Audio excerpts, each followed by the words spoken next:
Hey everyone, I am doing a valve cover gasket replacement on the 94 Toyota Previa.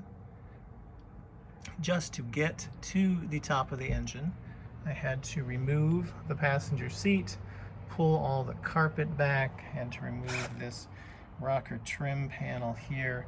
There is then a metal cover with about 14 bolts that have to come off. And then you can actually get to the top of the engine, and then if you're replacing the valve cover, you got to pull the plug wires, which I numbered, but which are now just kind of hanging down there.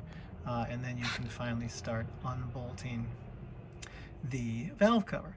Valve cover bolts, there's about 11, I believe, so not too many to remove and fairly easy to access once you actually get all of this apart.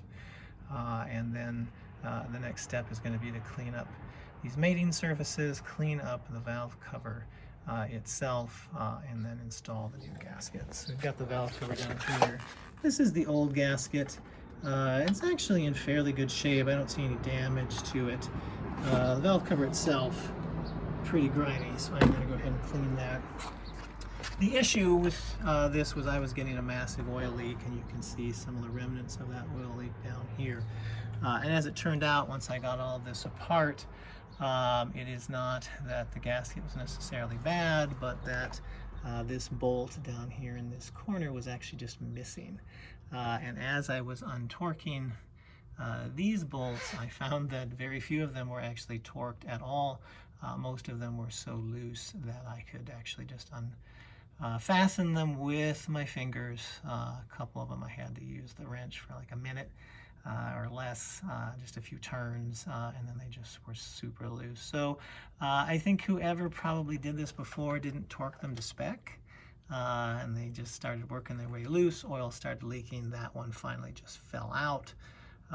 And this was sort of headed for probably all of them falling out, and the valve cover itself maybe separating from the engine. So good thing I'm in here doing this. This is a fairly straightforward procedure once you have all this apart.